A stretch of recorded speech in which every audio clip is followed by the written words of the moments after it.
సిటిజన్లకు TTD మంచి శుభవార్త తెలిపింది. ఇక వెంకటేశ్వరుడి ఉచిత దర్శనం సీనియర్ సిటిజన్ల కోసం 2 స్లాట్లు ఏర్పాటు చేసినట్టు అధికారులు తెలిపారు. ఒకటి ఉదయం 10 గంటలకు కాగా మరొకటి మధ్యాహ్నం 3 గంటలకు.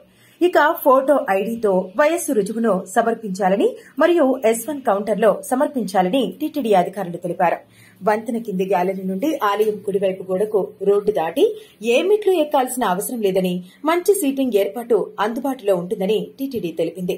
ఇక లోపల కూర్చున్నప్పుడు వేడి సాంబారన్నం మరియు పెరుగన్నం మరియు వేడి పాలు అందించబడతాయని స్పష్టంగా తెలిపింది. ప్రతిదీ ఉచితం. 20 రూపాయలు చెల్లించి 2 లడ్డూలను కొనుగోలు చేయవచ్చని టీటీడీ అధికారులు తెలిపారు.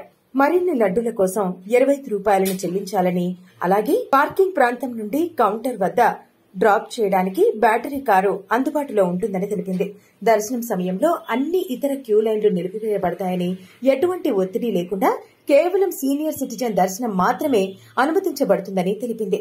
భగవంతుని దర్శనం తర్వాత 30 నిమిషాల్లోపు దర్శనం నుండి బయటకు రావచ్చని టీటీడీ తెలిపింది.